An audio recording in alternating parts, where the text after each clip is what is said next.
The morning of October 28, 1991, arrived quietly along the Massachusetts coast. In Gloucester Harbor, fishing boats rocked gently against their moorings. The water was gray, flat, almost metallic under a low ceiling of cloud. A thin mist hung over Cape Cod Bay, and the air carried that familiar salt smell mixed with diesel and fish. On the radio, the National Weather Service mentioned a coastal storm developing offshore. Nothing unusual. October always brought storms. Fishermen checked their lines. Harbor masters made their routine inspections. The wind was cold but steady, just another autumn day on the North Atlantic. But something was building out there, something that wouldn't announce itself with fanfare or warning sirens. It would simply arrive. What happened over the next 4 days became one of the most meteorologically unusual storms in recorded history, not because of how it looked, but because of how it formed. 3 separate weather systems were converging on the same point in the Atlantic. From the south, the remnants of Hurricane Grace, still carrying tropical moisture and energy. From the north, a mass of Arctic air pushing down from Canada. And moving up the coast, a classic nor'easter, a low-pressure system spinning counterclockwise, pulling energy from the temperature difference between land and sea. Any one of these would have been significant. Together, they created something rare. The storm intensified rapidly. Meteorologists watching satellite feeds saw the pressure dropping faster than their models predicted. The 3 systems weren't just colliding. They were feeding each other. The cold air from the north met the warm moisture from the south, and the nor'easter turned into an engine, converting that temperature difference into wind, into waves, into raw kinetic force. By the evening of October 28th, sustained winds offshore reached 70 miles per hour. By the 29th, they exceeded 80. The storm sat nearly stationary, about 200 miles east of Cape Cod, spinning in place, growing stronger. Most hurricanes move. They blow through, they leave. This storm stayed. For 3 days, it hammered the same stretch of coastline with waves that grew taller each day. Captain Billy Tyne left Gloucester on September 20th aboard the Andrea Gale, a 72-foot sword fishing boat.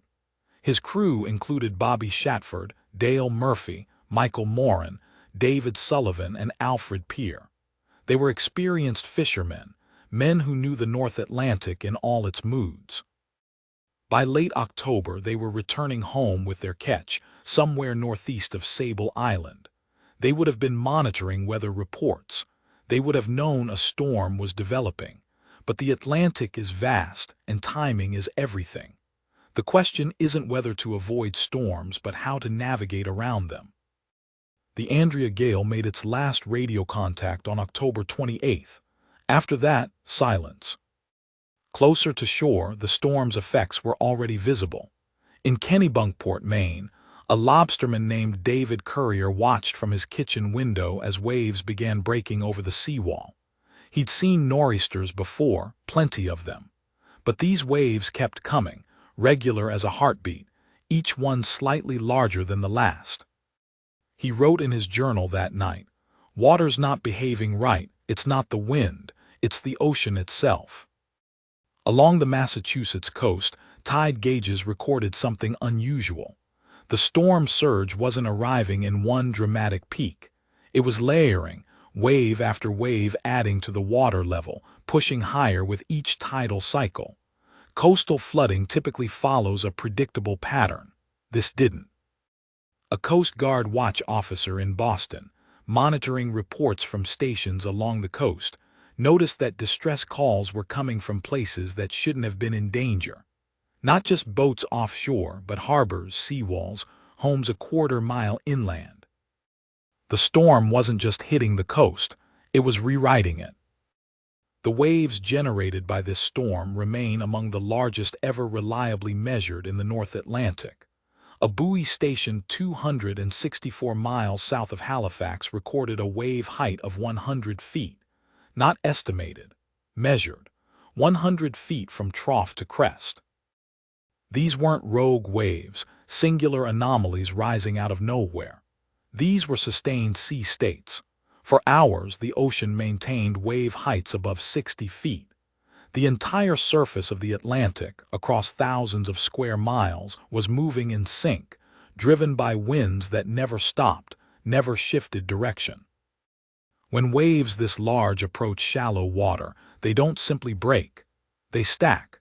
The energy has nowhere to go but up and forward. Waves that were 60 feet tall offshore became 80, 90 feet tall as they climbed the continental shelf. The Massachusetts coast began to disappear. In Situate, the seawall failed.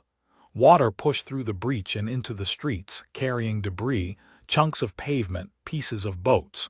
The flooding reached homes that had stood since the 1800s, homes that had survived every storm in living memory. In Nantucket, beach erosion removed 30 feet of dune in a single night. Entire parking lots vanished. Buildings that had been 200 feet from the water at high tide were suddenly at the water's edge. Harbors lost their shape. Docks lifted off their pilings and washed away.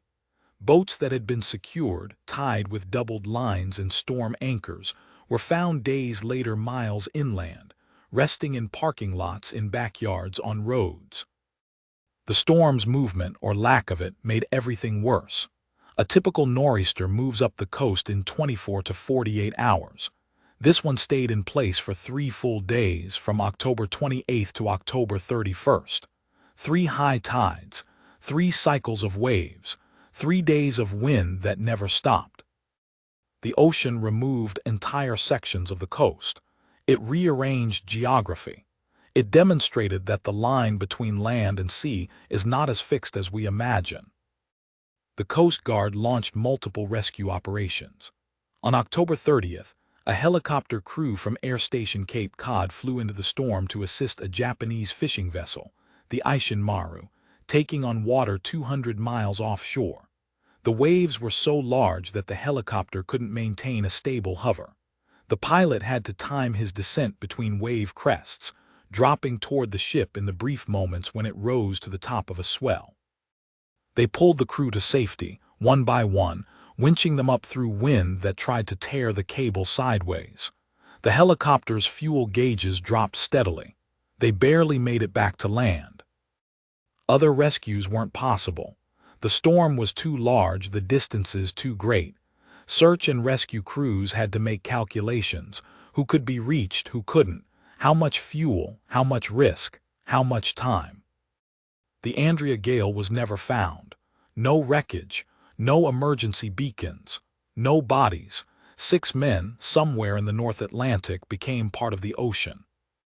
In Gloucester, families waited. The harbor was empty of boats. Everyone who could had stayed in port or returned early. But the Andrea Gale had been too far out. The storm had moved between them and home. Memorial services were held, but without closure. The ocean had taken them, and the ocean wasn't giving them back. By November 1st, the storm began to weaken. The energy that had held it together finally dissipated. The winds dropped. The waves subsided. The pressure system drifted east and dissolved into the Atlantic. The damage was immense. Over $200 million in coastal property damage across 6 states. 100 miles of Massachusetts coastline significantly altered, harbors destroyed, homes lost, entire beaches gone. But the rebuilding began immediately. Coastal towns have always rebuilt. It's what they do. Workers cleared debris, replaced seawalls, reconstructed docks. Engineers studied the failures, updated building codes, redesigned flood defenses. The National Oceanic and Atmospheric Administration reviewed their forecasting models. The storm had intensified faster than predicted. The wave heights had exceeded expectations. The interactions between the 3 weather systems had created conditions the models hadn't fully captured. They began developing better tools, more buoys, more data, better satellites, better computers.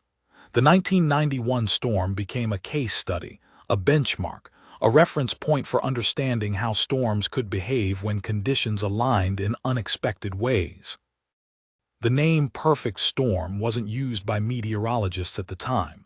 It came later from a book, then a film. The phrase suggested something almost deliberate, as if the storm had been designed for maximum impact. But storms aren't perfect. They're chaotic, opportunistic. They exploit whatever conditions exist. What made this storm unusual wasn't perfection. It was coincidence. Three systems arriving at the same place at the same time. Cold air meeting warm water. High pressure and low pressure creating a gradient too steep to resist.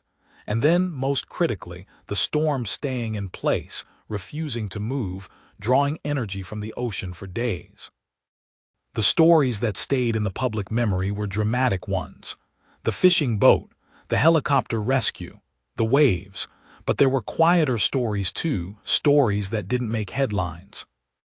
A family in Marshfield who evacuated their home and returned to find it split in half, the ocean having walked through the living room.